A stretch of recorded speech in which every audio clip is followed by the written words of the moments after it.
3. Assalamualaikum warahmatullahi wabarakatuh. Selamat malam Pak CK dan teman-teman semuanya. Hari ini saya dan teman-teman saya dari kelompok 7 akan memberikan materi kepada kalian semua mengenai jenis dan delik korupsi menurut Peraturan Perundang-undangan Nomor 31 Tahun 1999 Junto Undang-Undang Nomor 20 Tahun 2001. Baiklah, selanjutnya Jess. Kami dari kelompok 7 terdiri dari 3 orang, yaitu yang pertama ada Arneta Isana Nur dengan nomor absen 5, yang kedua ada Muhammad Jazuli dengan nomor absen 16, dan saya sendiri Permata Namira Maulia dengan nomor absen 20. Nah, yang pertama dimulai dengan definisi dari delik. Kata delik berasal dari bahasa Latin yaitu delictum, yang artinya kesalahan, kegagalan, atau kerusakan. Dalam Kamus Bahasa Indonesia, arti delik adalah perbuatan yang dapat dikenakan hukuman karena merupakan pelanggaran terhadap undang-undang atau tindak pidana. Selanjutnya,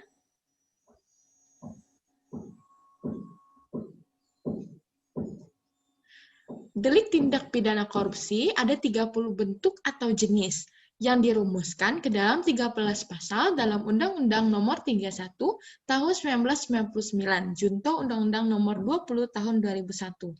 Nah, dari 13 pasal tadi dapat dikelompokkan menjadi 7 macam perbuatan utama.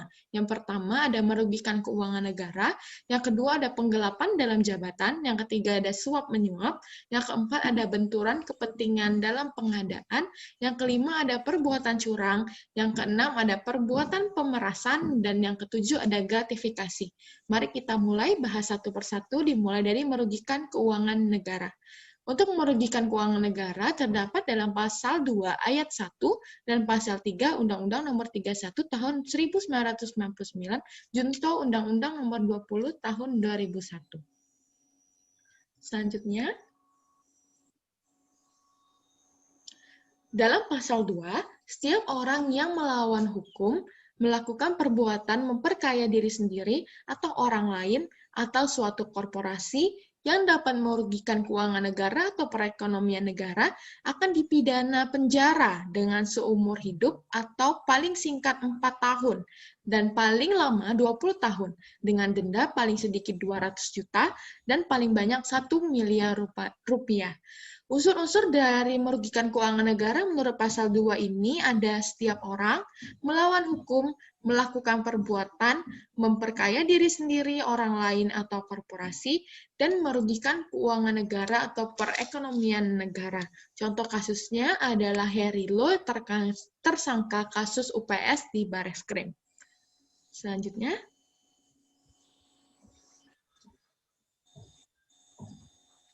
dalam pasal 3, setiap orang yang dengan tujuan menguntungkan diri sendiri atau orang lain atau korporasi dengan menyalahgunakan kewenangan, kesempatan, atau sarana yang ada padanya karena jabatan atau kedudukan, dapat merugikan keuangan negara atau perekonomian negara akan dipidana dengan pidana penjara seumur hidup atau paling singkat 1 tahun dan paling lama 20 tahun, dengan denda paling sedikit 50 juta dan paling banyak 1 miliar rupiah.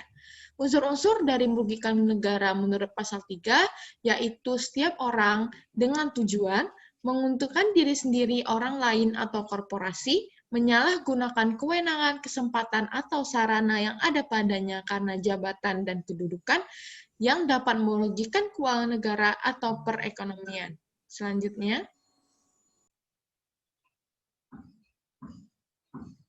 yang kedua ada penggelapan dalam jabatan. Untuk penggelapan dalam jabatan ini terdapat dalam pasal 8, 9, 10 huruf A, B, C Undang-Undang Nomor 31 Tahun 1999 Junto Undang-Undang Nomor 20 Tahun 2001. Selanjutnya, nah, untuk penggelapan ini terdapat dalam pasal 374 KUHP. Penggelapan yang dilakukan oleh orang yang penguasaan terhadap barang disebabkan karena ada hubungan kerja atau karena pencarian atau karena mendapat upah untuk itu akan diancam dengan pidana penjara paling lama 5 tahun. Satu kasus tentang penggelapan ini adalah pemalsuan KTP dan juga STNK.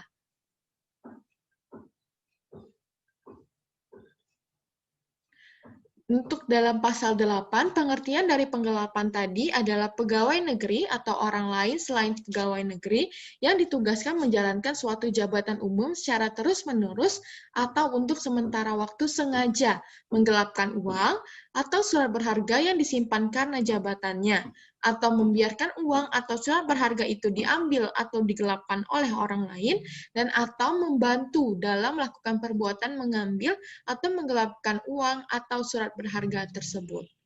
Selanjutnya, dalam pasal 9, pengertian dari penggelapan tadi adalah pegawai negeri atau selain pegawai negeri yang diberi tugas menjalankan suatu jabatan umum secara terus-menerus atau sementara waktu, dengan sengaja memalsukan buku-buku atau daftar-daftar khusus untuk pemeriksaan administrasi. Selanjutnya, dalam pasal 10, huruf A, B, dan C.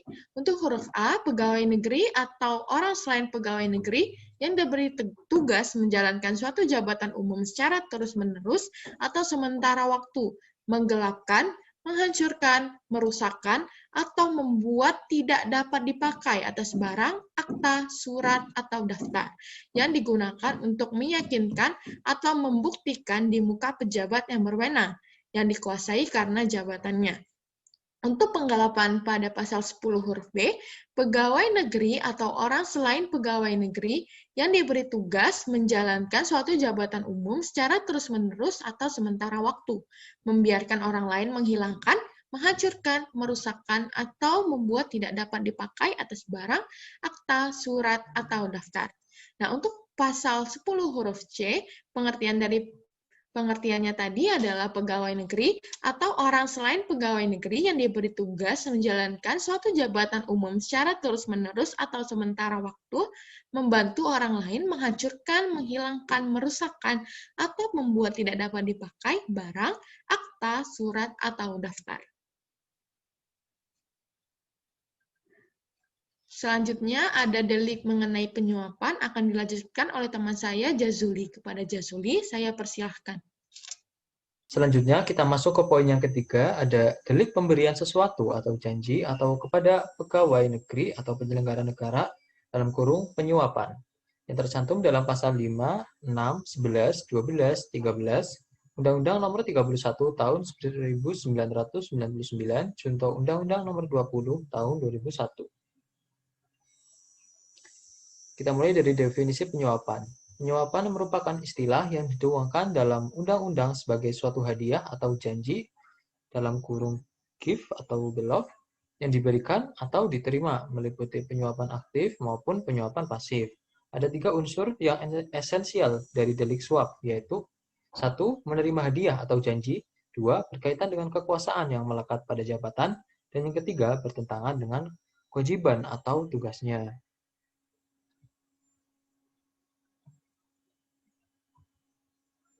Untuk pasal 5 menerangkan tentang 1. Dipidana dengan pidana penjara paling singkat 1 tahun dan paling lama 5 tahun, dan atau pidana denda paling sedikit 50 juta rupiah dan paling banyak 250 juta rupiah setiap orang. Yang A. Memberi atau menjanjikan sesuatu kepada pegawai negeri atau penyelenggara negara dengan maksud supaya pegawai negeri atau penyelenggara negara tersebut berbuat atau tidak berbuat sesuatu dalam jabatannya yang bertentangan dengan kewajibannya, atau B. Memberi sesuatu kepada pegawai negeri atau penyelenggara negara karena atau berhubungan dengan sesuatu yang bertentangan dengan kewajiban, dilakukan atau tidak dilakukan dalam jabatannya. Kemudian yang poin kedua, bagi pegawai negeri atau penyelenggara negara yang menerima pemberian atau janji sebagaimana dimaksud dalam ayat 1 huruf A atau huruf B, dipidana dengan pidana yang sama sebagaimana dimaksud dalam ayat 1. Untuk pasal 6, poin pertama ada dipidana dengan pidana penjara paling singkat 3 tahun dan paling lama 15 tahun dan pidana denda paling sedikit 150 juta rupiah dan paling banyak 750 juta rupiah untuk setiap orang yang A. Memberi atau menjanjikan sesuatu kepada hakim dengan maksud untuk mempengaruhi putusan perkara yang diserahkan kepadanya untuk diadili, atau B. Memberi atau menjanjikan sesuatu kepada seseorang yang menurut ketentuan peraturan perundang-undangan ditentukan menjadi advokat untuk menghadiri sidang pengadilan dengan maksud untuk mempengaruhi nasihat atau pendapat yang akan diberikan berhubung dengan perkara yang diserahkan pada pengadilan untuk diadili. Kemudian poin yang kedua, bagi hakim yang menerima pemberian atau janji sebagaimana dimaksud dalam ayat 1 huruf A, atau advokat yang menerima pemberian atau janji sebagaimana dimaksud dalam ayat A ayat 1 huruf B, dipidana dengan pidana yang sama sebagaimana dimaksud dalam ayat 1. Kemudian pasal 11, dipidana dengan pidana penjara paling singkat 1 tahun dan paling lama 5 tahun, dan atau pidana denda paling sedikit 50 juta rupiah dan paling banyak 250 juta rupiah pegawai negeri atau penyelenggara negara yang menerima hadiah atau janji, padahal diketahui atau patut diduga bahwa hadiah atau janji tersebut diberikan karena kekuasaan atau kewenangan yang berhubungan dengan jabatannya, atau yang menurut pikiran orang yang memberikan hadiah atau janji tersebut ada hubungan dengan jabatannya. Dan pasal 12, dipidana dengan pidana penjara seumur hidup atau pidana penjara paling singkat 4 tahun dan paling lama 20 tahun dan pidana denda paling sedikit 200 juta rupiah dan paling banyak 1 miliar rupiah untuk A. Pegawai negeri atau penyelenggara negara yang menerima hadiah atau janji, padahal diketahui atau patut diduga bahwa hadiah atau janji tersebut diberikan untuk menggerakkan agar melakukan atau tidak melakukan sesuatu dalam jabatannya yang bertentangan dengan kewajibannya. B. Pegawai negeri atau penyelenggara negara yang menerima hadiah, padahal diketahui atau patut diduga bahwa hadiah tersebut diberikan sebagai akibat atau disebabkan karena telah melakukan atau tidak melakukan sesuatu dalam jabatannya yang bertentangan dengan kewajibannya. C. Hakim yang menerima hadiah atau janji, padahal diketahui atau patut diduga bahwa hadiah atau janji tersebut diberikan untuk mempengaruhi putusan perkara yang diserahkan kepadanya untuk diadili. Dan yang D. Seseorang yang menurut ketentuan peraturan perundang-undangan ditentukan menjadi advokat untuk menghadiri sidang pengadilan, menerima hadiah atau janji, padahal diketahui atau patut diduga bahwa hadiah atau janji tersebut untuk mempengaruhi nasihat atau pendapat yang akan diberikan, berhubung dengan perkara yang diserahkan kepada pengadilan untuk diadili. Selanjutnya, pasal 13, setiap orang yang memberi hadiah atau janji kepada pegawai negeri dengan mengingat kekuasaan atau wewenang yang melekat pada jabatan atau kedudukannya, atau oleh pemberi hadiah atau janji dianggap melekat pada jabatan atau kedudukan tersebut, dipidana dengan penjara paling lama 3 tahun atau denda paling banyak 150 juta rupiah. Kemudian, poin yang keempat ada delik benturan kepentingan dalam pengadaan, tercantum dalam pasal 12 huruf I Undang-Undang Nomor 31 Tahun 1999 Junto Undang-Undang Nomor 20 Tahun 2001. Pasal 12, dipidana dengan pidana penjara seumur hidup atau pidana penjara paling singkat 4 tahun dan paling lama 20 tahun, dan pidana denda paling sedikit 200 juta dan paling banyak 1 miliar rupiah. I. Pegawai negeri atau penyelenggara negara, baik langsung maupun tidak langsung dengan sengaja, turut serta dalam pemborongan, pengadaan, atau persewaan yang pada saat dilakukan perbuatan untuk seluruh atau sebagian ditugaskan untuk mengurus atau mengawasinya. Contohnya seperti Bupati Nganjuk. Selanjutnya, saya kembalikan kepada Mata. Terima kasih Jazuli. Baiklah, selanjutnya mengenai delik perbuatan curang akan dilanjutkan oleh teman saya Arneta. Pada Arneta, saya persilahkan. Terima kasih Mata. Selanjutnya saya akan melanjutkan. Yang kelima, ada delik perbuatan curang. Delik ini bisa dilihat dari pasal 7 ayat 1 huruf A, B, C, dan D, serta pasal 7 ayat 2 dan pasal 12 huruf H UU nomor 31 tahun 1999 junto UU nomor 20 tahun 2001. Next.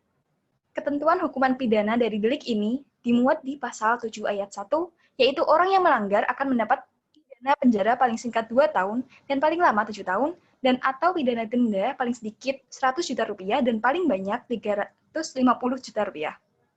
Next.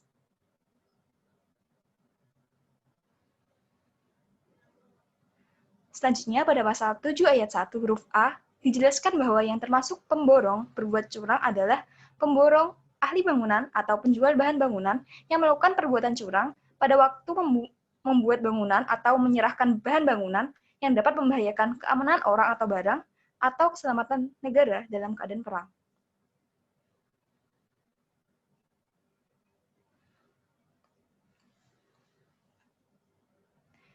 Pengawas proyek yang membiarkan perbuatan curang juga dapat dikenakan hukuman pidana.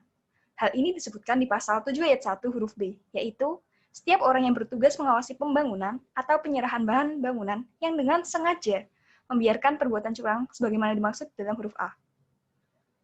Next. Pada pasal 7 ayat 1 huruf C, membahas mengenai rekanan TNI atau Polri yang berbuat curang, yaitu setiap orang yang melakukan perbuatan curang pada waktu menyerahkan barang keperluan TNI dan atau Polri yang dapat membahayakan keselamatan negara dalam keadaan perang.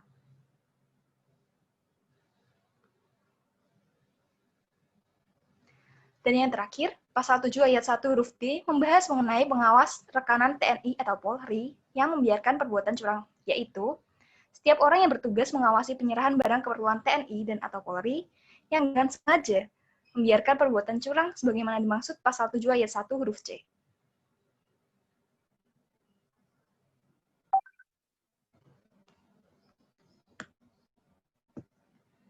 Pasal 7 ayat 2 membahas mengenai penerima barang TNI atau Polri yang membiarkan perbuatan curang, yaitu setiap orang yang menerima penyerahan bahan bangunan atau penyerahan barang keperluan TNI dan atau Polri dan membiarkan perbuatan curang sebagaimana dimaksud ayat 1 huruf A atau C akan dipidana dengan pidana yang sama sebagaimana dimaksud dalam ayat 1. Selain pasal 7, pasal mengenai delik perbuatan curang juga terdapat dalam pasal 12 huruf H tentang pegawai negeri yang menyerobot tanah negara sehingga merugikan orang lain. Pasal ini menjelaskan bahwa pegawai negeri atau penyelenggara negara yang pada waktu menjalankan tugas telah menggunakan tanah negara yang di atasnya terdapat hak pakai seolah-olah sesuai dengan peraturan perundang-undangan telah merugikan orang yang berhak. Padahal diketahuinya bahwa perbuatan tersebut bertentangan dengan peraturan perundang-undangan. Pelanggaran akan pasal ini akan dipidana dengan pidana penjara seumur hidup atau pidana penjara paling singkat 4 tahun dan paling lama 20 tahun dan pidana denda paling sedikit 200 juta rupiah dan paling banyak 1 miliar rupiah.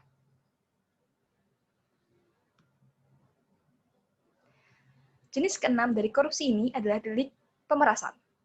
Delik ini bisa dilihat di pasal 12 huruf E, F, dan G UU Tipikor.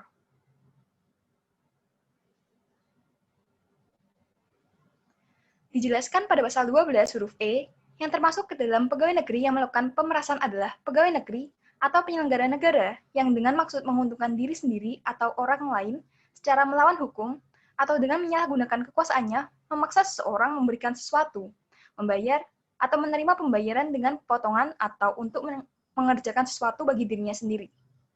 Lalu pada pasal 12 huruf G menjelaskan bahwa pegawai negeri atau penyelenggara negara yang pada waktu menjalankan tugas meminta atau menerima pekerjaan atau penyerahan barang seolah-olah merupakan utang pada dirinya, padahal diketahui bahwa hal tersebut bukan merupakan utang. Pada pasal 12 huruf F menjelaskan bahwa pegawai negeri atau penyelenggara negara yang pada waktu menjalankan tugas meminta, menerima, atau memotong pembayaran kepada pegawai negeri atau penyelenggara negara lain atau kepada kas umum, seolah-olah mereka itu mempunyai utang kepadanya, padahal diketahui bahwa hal tersebut bukan utang. Next. Terakhir adalah gratifikasi. Delik ini bisa dilihat di pasal 12B dan 12C UU Tipikor.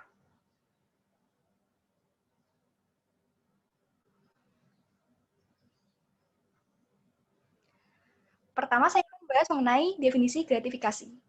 Arti gratifikasi dapat diperoleh dari penjelasan pasal 12B Undang-Undang Nomor 20 Tahun 2001, yaitu pemberian dalam arti luas, yakni meliputi pemberian uang, barang, rabat atau diskon, komisi, pinjaman tanpa bunga, tiket perjalanan, fasilitas penginapan, perjalanan wisata, pengobatan cuma-cuma, dan fasilitas lainnya. Gratifikasi tersebut baik yang diterima di dalam negeri maupun di luar negeri, dan yang dilakukan dengan menggunakan sarana elektronik atau tanpa sarana elektronik. Sedangkan untuk pembuktian gratifikasi tidak dianggap sebagai suap saat dilaporkan paling lambat 30 hari sejak gratifikasi itu diterima. Pasal 12B ayat 1 menjelaskan bahwa setiap gratifikasi kepada pegawai negeri atau penyelenggara negara dianggap pemberian suap apabila berhubungan dengan jabatannya dan yang berlawanan dengan kewajiban atau tugasnya dengan ketentuan sebagai berikut. Yang pertama, jika nilainya 10 juta rupiah atau lebih, maka pembuktian bahwa gratifikasi tersebut bukan merupakan suap dilakukan oleh penerima gratifikasi. Sedangkan untuk yang nilainya kurang dari 10 juta rupiah, maka pembuktian bahwa gratifikasi tersebut suap dilakukan oleh penuntut umum. Lalu, pasal 12B ayat 2 menjelaskan bahwa pidana bagi pegawai negeri atau penyelenggara negara sebagaimana dimaksud dalam ayat 1 adalah pidana penjara seumur hidup atau pidana penjara paling singkat 4 tahun dan paling lama 20 tahun, dan pidana denda paling sedikit 200 juta rupiah dan paling banyak 1 miliar rupiah.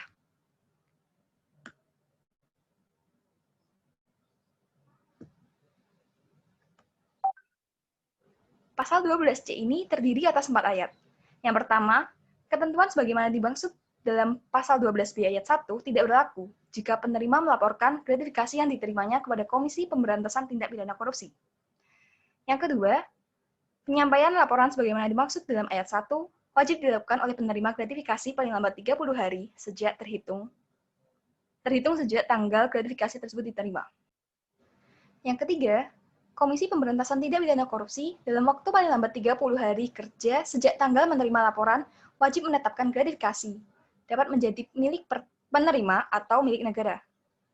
Yang keempat, ketentuan mengenai tata cara penyampaian laporan sebagaimana dimaksud dalam ayat 2 dan penentuan status gratifikasi sebagaimana dimaksud dalam ayat 3 diatur dalam Undang-Undang tentang Komisi Pemberantasan Tindak Pidana Korupsi.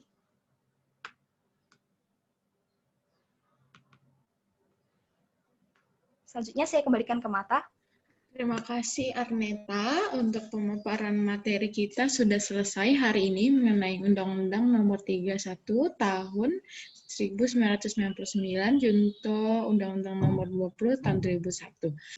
Terima kasih Arneta, demikianlah pemaparan materi dari kami kelompok 7 hari ini. Jika kalian memiliki pertanyaan dapat diajukan melalui WhatsApp grup kita pada malam ini. Nah, untuk kata kunci kita dalam kuisis, kalian dapat menuliskan kata-kata tipikor, T-I-P-I-K-O-R. Nah, demikianlah dari kami, kelompok 7. Terima kasih teman-teman semuanya yang telah menyaksikan video pada malam hari ini. Dari kami, undur diri. Terima kasih semuanya. Wassalamualaikum warahmatullahi wabarakatuh.